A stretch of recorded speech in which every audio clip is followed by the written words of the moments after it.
Our session is on business valuation.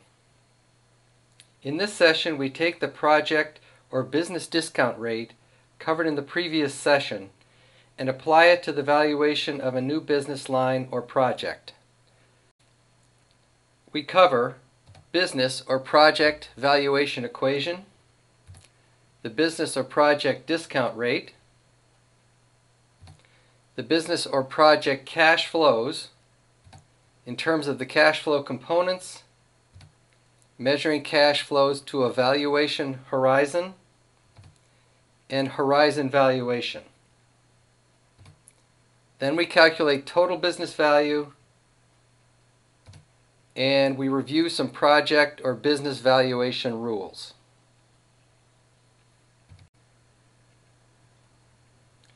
In practice, the value of a business or project is usually computed as the discounted value of cash flows out to a valuation horizon plus the horizon value, which depends on cash flows beyond the valuation horizon.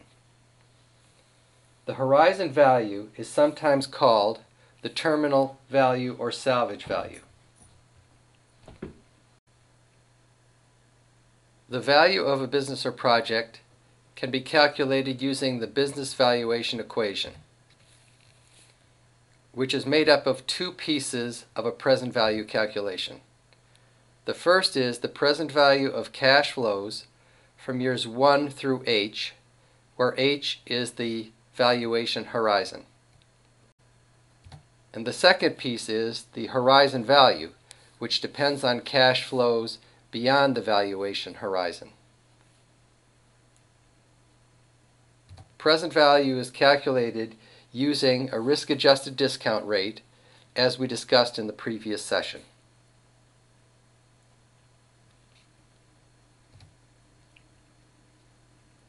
The business or project discount rate is determined using the methods and principles described in the previous session. Let's take the example in the text of Sangria Corporation in its evaluation of Rio Corporation.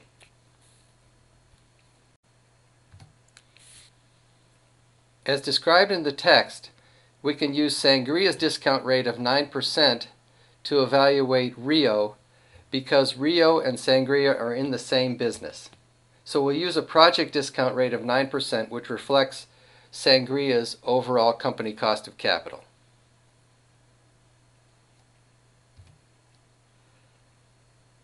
Next, we need to estimate the cash flows of the new business out into the future. In estimating or projecting future cash flows for a new business, what we typically start with is net income projections for that business.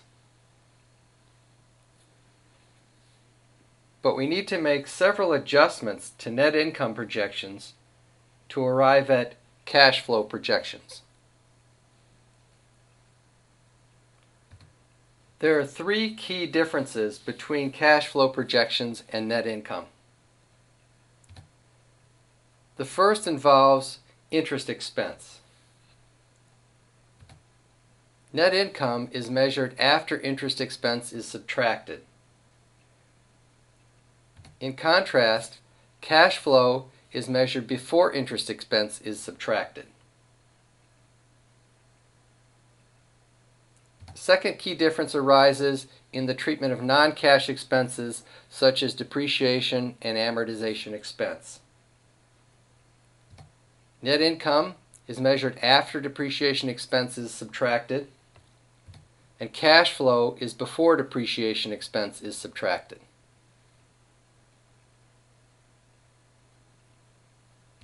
The third difference arises because of the consideration of asset increases, that is, real capital and working capital asset increases. Net income is measured before asset increases, whereas cash flow reflects or is measured after asset increases are taken into account. The distinction between net income and cash flow can be understood better by considering an equation that converts net income to cash flow. So here's the cash flow equation. We start with earnings before interest, depreciation, and amortization, sometimes referred to as EBITDA. We subtract depreciation and amortization to arrive at profit before taxes, sometimes referred to as EBIT. We subtract taxes to come up with profit after taxes. Note that profit and taxes are figured as if the business is all equity financed. Then we subtract any investment in capital assets or cash that goes into capital assets. And we subtract any additional cash or working capital requirements associated with the new business. And we arrive at cash flow.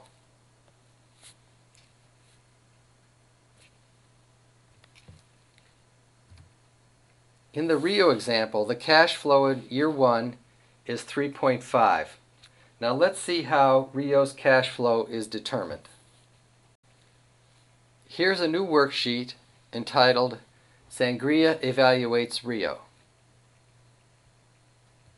In the latest year of Rio's operations, Rio has achieved sales of 83.6, cost of goods sold of 63.1, and the difference between these two is earnings before interest, depreciation, and amortization. And for the previous year, for Rio, that was 20.5. Subtracting depreciation gives us profit before tax, or EBIT, of 17.2. Now we can calculate the tax, which depends on Rio's marginal tax rate. Let me scoot down here and show you what that is. We are assuming a 35% marginal tax rate. So our tax is 6. The difference then is the profit after taxes of 11.2. And that's our net income. So in the most recent year, Rio earned a profit after taxes of 11.2. Now let's see how to convert their historical performance into a projected cash flow into the future. First, Sangria has to think about the growth potential of Rio. And Sangria's analysis has indicated that it's reasonable to forecast a 3% growth rate for Rio's business into the future.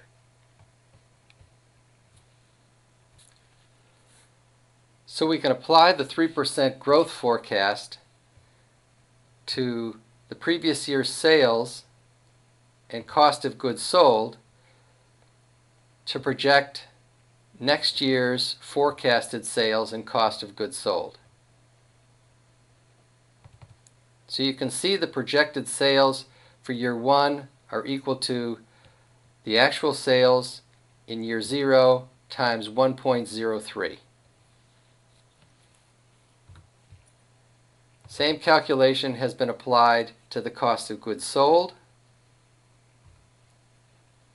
And now we can determine the earnings before interest, depreciation, and amortization in year 1.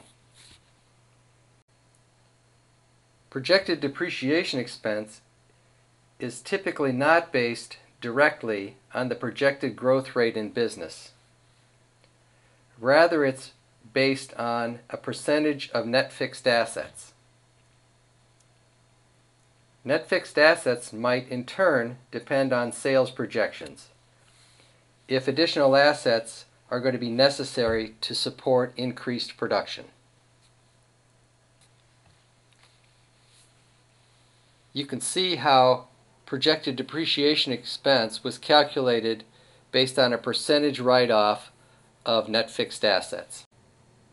Then if we subtract depreciation expense From EBITDA, we'll get profit before tax.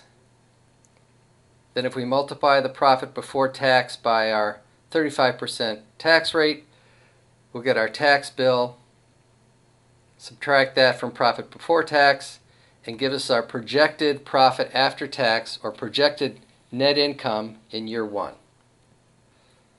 To go from profit after tax, or net income, to net cash flow, or free cash flow, we have several adjustments. The first is we have to account for any investment that is required in fixed assets. If we have to invest in fixed assets, that's a required use of cash that we have to reflect in our cash flow estimation. In addition, if this new business requires an infusion of cash or additional working capital to support it, we need to reflect the additional working capital as a cash outflow component. So the cash flow estimation or projection for year one is equal to profit after taxes, here in D14,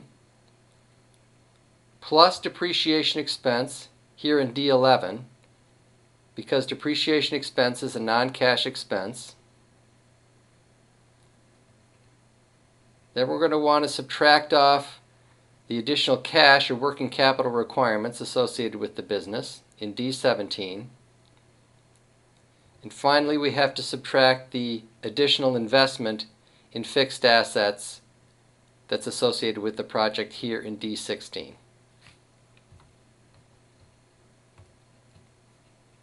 So the result in terms of cash flow in year one is our 3.5.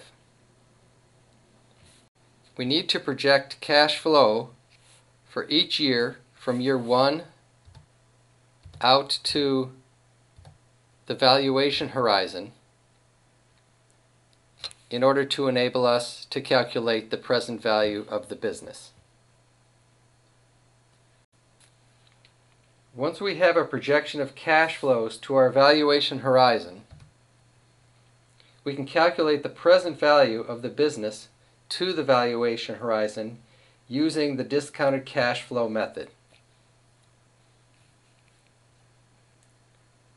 Note that the valuation horizon might depend on the time it takes to get a business stabilized. In the example in the text, the Rio valuation horizon is 6 years. And here's a representation of the present value of the cash flows calculation. Based on these numbers, the business value of Rio to the horizon is $20.3 million. Let's see how this number was determined. I've highlighted the projected cash flows for years 1 through 6, where year 6 is the valuation horizon. In this cell is calculated the present value of those cash flows. You can see that to calculate the present value of the cash flows, we've used the net present value function, or the NPV function. The discount rate is the 9% company cost of capital for Sangria, and the cash flows are those that occur from years 1 through 6. And we get our $20.3 million. So we've calculated the first component of the business valuation equation, which is the present value of cash flows to the valuation horizon.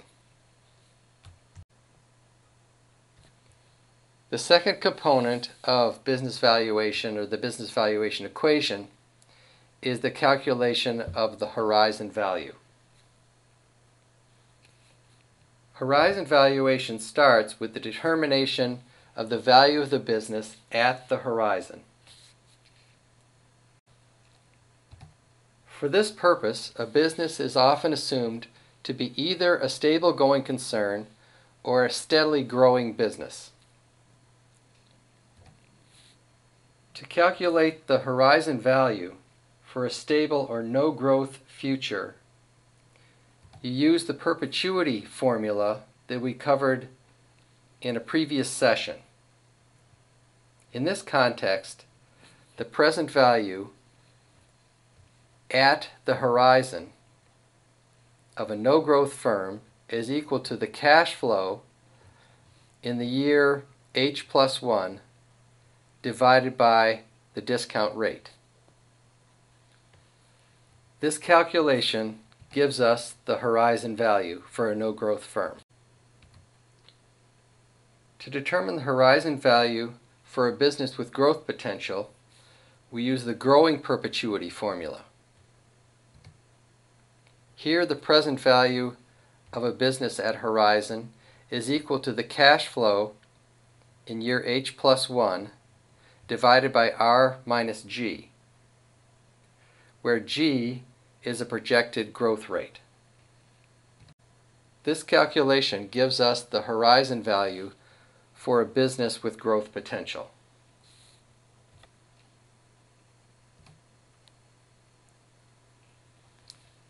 Because the cash flows associated with the horizon value begin in year H plus 1, we need to determine the present value of the horizon value by discounting the horizon value back to the present.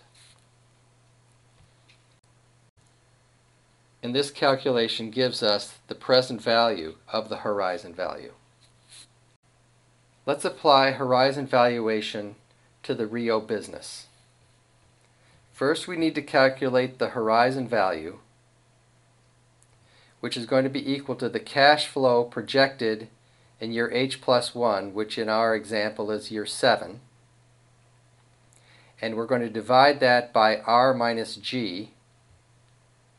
So our cash flow projected in year 7 is 6.8. Our discount rate is 9%. Our projected growth rate is 3%.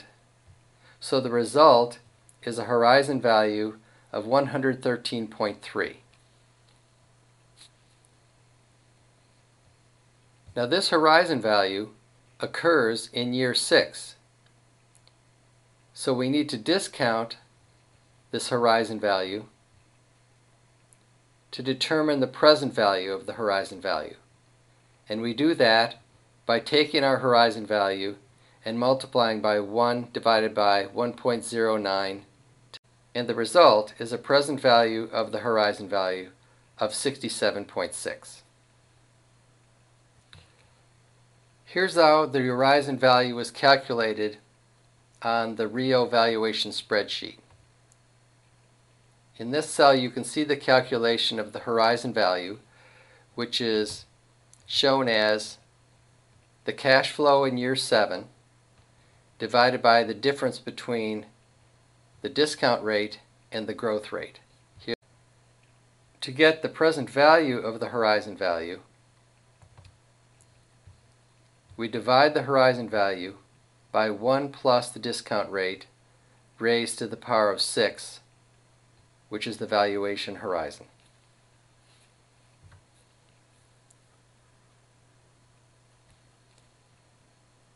Finally, to determine total business value,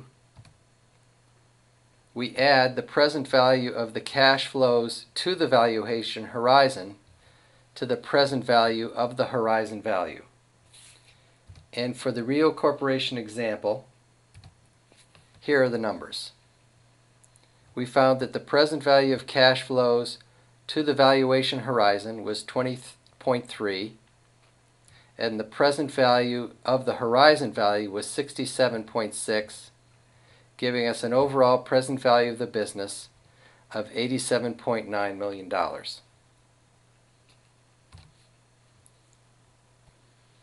Here are some business or project valuation rules that will serve as a kind of summary of many of the concepts and points that we've made in the most recent sessions.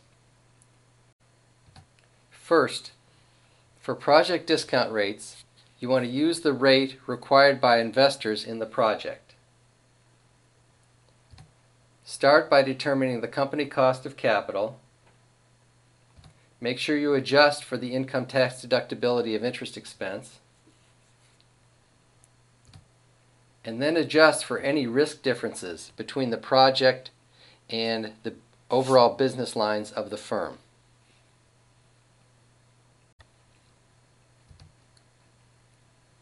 To determine project cash flow, start with net income, but you need to make several adjustments. First, make sure you don't deduct interest expense from net income. Interest expense is going to be reflected in the discount rate. Calculate taxes as if the company were all equity financed.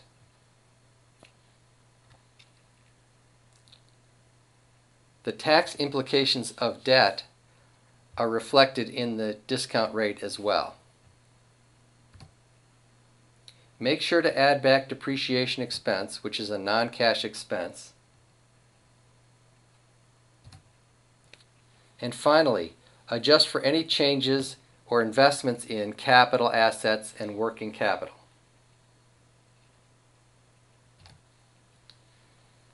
With regard to horizon or terminal valuation,